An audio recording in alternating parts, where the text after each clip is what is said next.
Okay, so now the data is in Hadoop cluster. Whatever the file that I wanted to put, the big data, the big file, it's in Hadoop cluster and it's residing across all the nodes. So what do I do? Is my job done? Obviously no. I'm keeping the file for purpose, right? I have to read the file, I have to get some insights. To summarize, I have to analyze the data that I'm keeping inside the Hadoop. And that's where Hive comes into picture. So Hive is unlike the other RDBMS like Postgres or Oracle or MySQL. Hive is not a typical database. It's just imparting a schema on top of the data that you're keeping in Hadoop. So Hive doesn't own the metastore as a whole. When I say that doesn't own the metastore, in that case, the data I'm keeping in Hadoop, Hive doesn't have the complete ownership of it in terms of controlling the data. Okay, so basically, since Hadoop is immutable, right? I can put data into Hadoop, I can remove the data from the Hadoop, but I cannot edit the data in Hadoop. Okay, I cannot do any kind of update in any file. And Hive kind of conforms to that protocol. If I want to play with my Hive table, in that case, I can create a table on top of the Hadoop data. I can do a select query the way I want, but I cannot delete each and every record or some specific records from the Hive. I cannot update any records from Hive. Okay, so Hive basically works in tandem with Hadoop, being that immutable structure that you cannot mess with the data. You just simply can read the data. If you want, you can drop the data or remove the data, but you cannot edit the data.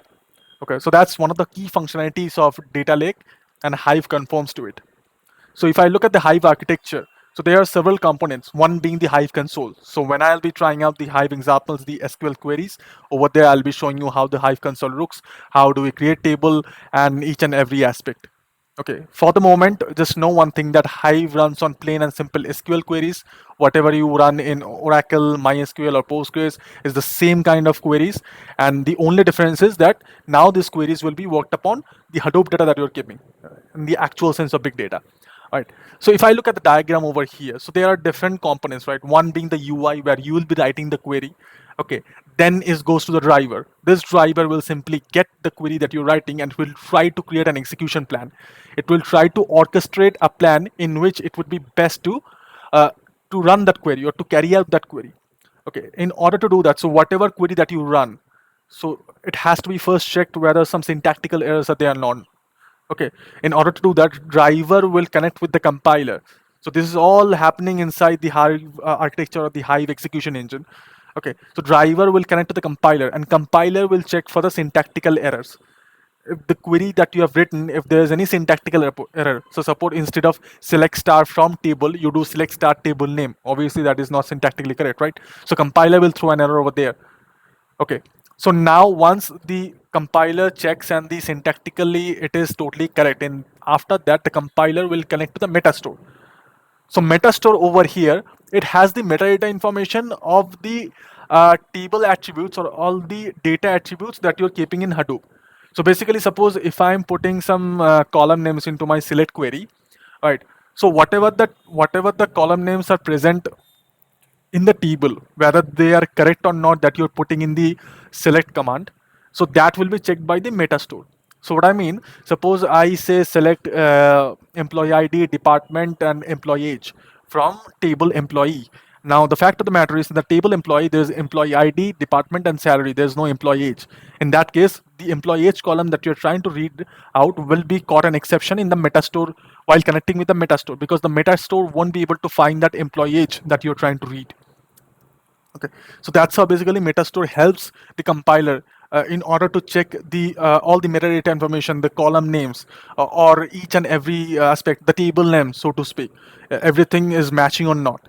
Okay, so once the Metastore gives a clean sheet that yeah, if this looks good, the compiler then put it back to the driver. Now the driver has every sort of validation from both the compiler and the Metastore that the query looks good. Now it will create its own plan, or it will orchestrate its own strategy. So the Hive query would be much more efficient to be executed, and that's when this whole query plan is totally laid out. It will connect to the execution engine. It will, so to speak, transfer the execution plan to the execution engine to be carried out. Okay, so execution engine's task is to just carry out this query that it is transferring from the driver. At the same time, it checks from the Metastore as well as the Hadoop cluster. Why? Metastore, because the select columns, I mean all the column names and everything that is mentioned in the query. So it will try to get that information again from the Metastore, even though Metastore has given the validation to the compiler, but still at the time of execution, again it will try to connect with the Metastore to get those columns and corresponding data from the Hadoop cluster. So as I said, right, when I put the data into my Hadoop cluster, and then I'm creating a table on top of that. So when I'll be showing you the create table statements, at that point you'll see how it looks. How do we create the table on top of the data that is Hadoop?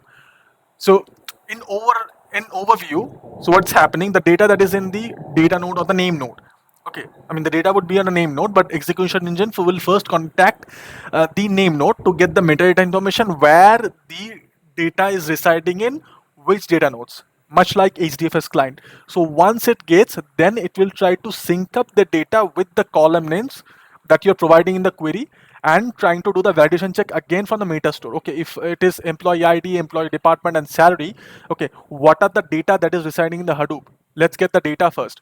Then I will try to map it with the column name that is present in the Metastore.